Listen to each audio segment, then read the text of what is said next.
Les bombes continuent de tomber dans la région de Kiev malgré l'annonce russe d'une désescalade.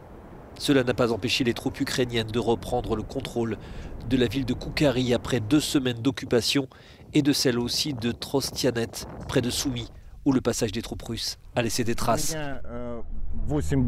J'ai 8 cousins qui vivent en Russie. Quand la guerre a commencé, je leur ai téléphoné et je dois vous dire que maintenant j'ai l'impression qu'ils ne font plus partie de ma famille.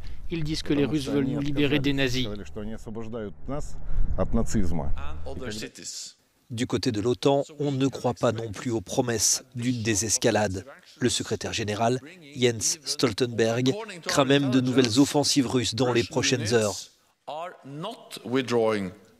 D'après nos renseignements, les unités russes ne se retirent pas, mais plutôt se repositionnent. La Russie essaie de se regrouper, de se réapprovisionner et de renforcer son offensive dans la région du Donbass.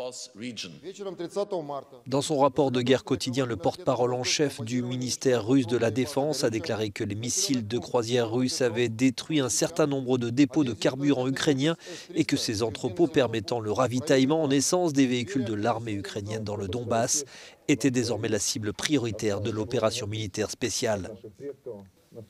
Toujours du côté russe, le président Vladimir Poutine a validé le recrutement de 134 000 nouveaux soldats dans les prochaines semaines. Selon Moscou, ces nouveaux combattants ne seront pas envoyés en Ukraine.